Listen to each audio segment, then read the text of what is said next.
Hey, my dear beautiful souls, welcome back to my channel Divine Speaks. Okay, ഇന്നത്തെ ദിവസത്തെ എൻ്റെ എനർജിയാണ് നിങ്ങൾക്കുള്ളത്. നിങ്ങളുടെ എനർജി വൈബ്രേഷൻ എന്താണെന്ന് നോക്കാം. അതുപോലെ എൻ്റെ ഗൈഡൻസ് ആണ് യൂണിവേഴ്സ് നിങ്ങൾക്ക് ഇന്ന് നൽകുന്നതെന്ന് കൂടി നമുക്ക് നോക്കാം. ഓക്കെ,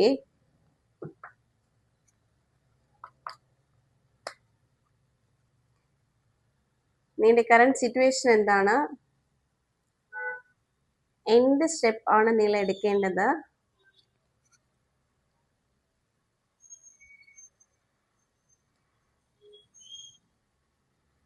നിങ്ങൾ എന്തിലാണ് കൂടുതൽ ഫോക്കസ്ഡ് ആകേണ്ടത്,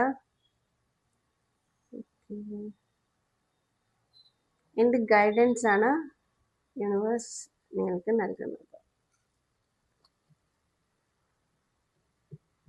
ഓക്കെ, നിങ്ങൾക്ക് എന്തോ ഓപ്ഷൻസോ ചോയ്സസ് ഒക്കെ നിങ്ങളുടെ ലൈഫിൽ വരുന്നുണ്ട്.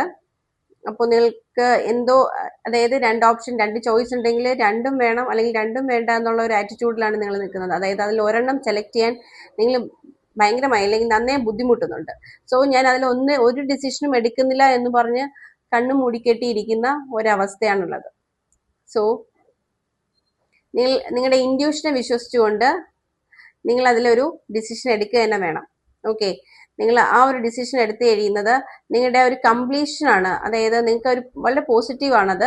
നിങ്ങളുടെ ലൈഫിൽ അല്ലെങ്കിൽ നിങ്ങൾ എന്തിലാണോ ഫോക്കസ്ഡ് ആയിട്ട് ഇരിക്കുന്നത് ആ ഒരു ഏരിയയിലായിരിക്കും നിങ്ങൾക്കൊരു ചോയ്സസ് ഉണ്ടാകുക. ആ ചോയ്സ് നിങ്ങൾ രണ്ടും അത് ഒന്നുപോലും ഒരു എനർജി പോലും അട്രാക്ട് ചെയ്യാതിരിക്കുമ്പോൾ നിങ്ങൾക്ക് അതിൽ ഒന്നും യൂണിവേഴ്സിന് തരാനില്ല. പക്ഷേ നിങ്ങളെ എന്താ പറയാ, നിങ്ങൾക്കൊരു ഇൻഡ്യൂഷൻ പവർ ഉണ്ടായിരിക്കുമല്ലോ, നിങ്ങളുടെ ഒരു സോൾ വോയിസ് ഉണ്ടാവുമല്ലോ.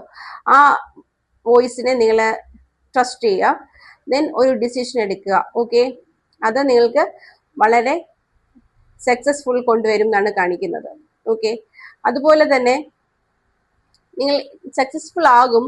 അപ്പോൾ പക്ഷെ നിങ്ങൾ കുറച്ചുകൂടി ഫോക്കസ്ഡ് ആകേണ്ട കാര്യം എന്ന് പറഞ്ഞാൽ കൂടെ നിൽക്കുന്നവര് അല്ലെങ്കിൽ സാഹചര്യം ഒക്കെ നിങ്ങൾക്ക് പ്രതികൂലമാകാതിരിക്കാൻ വേണ്ടി നിങ്ങൾ ശ്രമിക്കേണ്ടതുണ്ട്. അപ്പോൾ കൂടെ നിൽക്കുന്നവര് അല്ലെങ്കിൽ കൊളീഗ്സ് ഓർ അങ്ങനെ ആരെങ്കിലും ഒക്കെ ഉണ്ടാവും, ബിസിനസ് പാർട്ട്നേഴ്സ് ഒക്കെ ഉണ്ടാവും അല്ലെ. അപ്പോൾ അവരിൽ നിന്നൊക്കെ നമുക്കൊരു നെഗറ്റീവ് എനർജി നമ്മളിലേക്ക് വരാതിരിക്കാൻ ശ്രമിക്കുക. ഓക്കെ, ചിലപ്പോ മണിയുടെ ഇഷ്യൂസ് ചിലപ്പോൾ അവിടെ ഉണ്ടാവാം, അല്ലെങ്കിൽ എന്തെങ്കിലുമൊക്കെ ധാരണാ പിശകുകൾ ആ ബന്ധത്തിൽ കൂടെ ഉള്ളവരുമായുള്ള ബന്ധത്തിൽ നിങ്ങൾക്ക് ഉണ്ടായേക്കാം.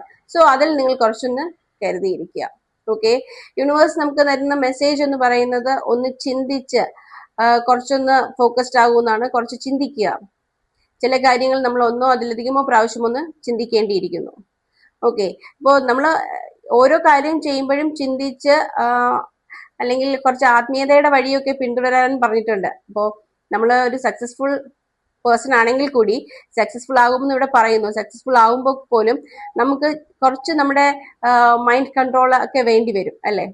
ബിസിനസ്സിലൊക്കെ ആണെങ്കിൽ എപ്പോഴും ഇഷ്യൂസ് ഒക്കെ ഉണ്ടാവുമല്ലോ. അപ്പോൾ നമ്മൾ കൂടെ നിൽക്കുന്നവരിൽ നിന്നൊക്കെ എന്തെങ്കിലും ഒരു പെട്ടെന്നൊരു പാളിച്ചകൾ നമുക്ക് നേരിടേണ്ടി വന്നു കഴിഞ്ഞാൽ ചിലപ്പോൾ നമുക്കത് എന്താ പറയാ, അത് ആക്സെപ്റ്റ് ചെയ്ത് മുന്നോട്ട് പോകാനുള്ള ഒരു കരുത്ത് വേണം. അപ്പോൾ അതിന് വേണ്ടിയിട്ട് നമ്മൾ കുറച്ച് ആത്മീയതയിലേക്ക് പാതയിൽ പോകേണ്ടതുണ്ട്. അതായത് ഒരു മെഡിറ്റേഷനോ യോഗ എക്സസൈസ് അങ്ങനെയൊക്കെ ഉള്ള ഒരു കാര്യങ്ങളിലേക്ക് നമ്മൾ കുറച്ചൊന്ന് ശ്രദ്ധിക്കണം.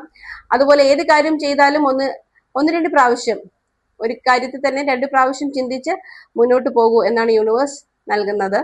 ഓക്കെ, സോ ഈ ഗൈഡൻസ് എല്ലാം തന്നെ നമ്മൾ ഒരു കാര്യം സെലക്ട് ചെയ്ത് കഴിഞ്ഞാൽ മാത്രമാണ് ഉണ്ടാകുക. നമ്മൾ ഐഡിയലായിട്ട് അല്ലെങ്കിൽ നമ്മൾ വളരെ ലേസി മാനായിട്ട് ഇരുന്ന് കഴിഞ്ഞാൽ നമുക്ക് ഒരു കാര്യത്തിലും ഒന്നും യൂണിവേഴ്സിന് തരാൻ കഴിയില്ല. So do actions. നിങ്ങൾ എന്താണോ ചെയ്യേണ്ടത്, നിങ്ങൾ ഏത് മേഖലയിലാണോ അവിടെ ചെയ്യുക. അപ്പോൾ നമുക്ക് അതിനുള്ള ഔട്ട്പുട്ട് അത് നമുക്ക് യൂണിവേഴ്സ് കൊണ്ടുതരും. Okay, so hope you like this video. Have a nice day. Thank you.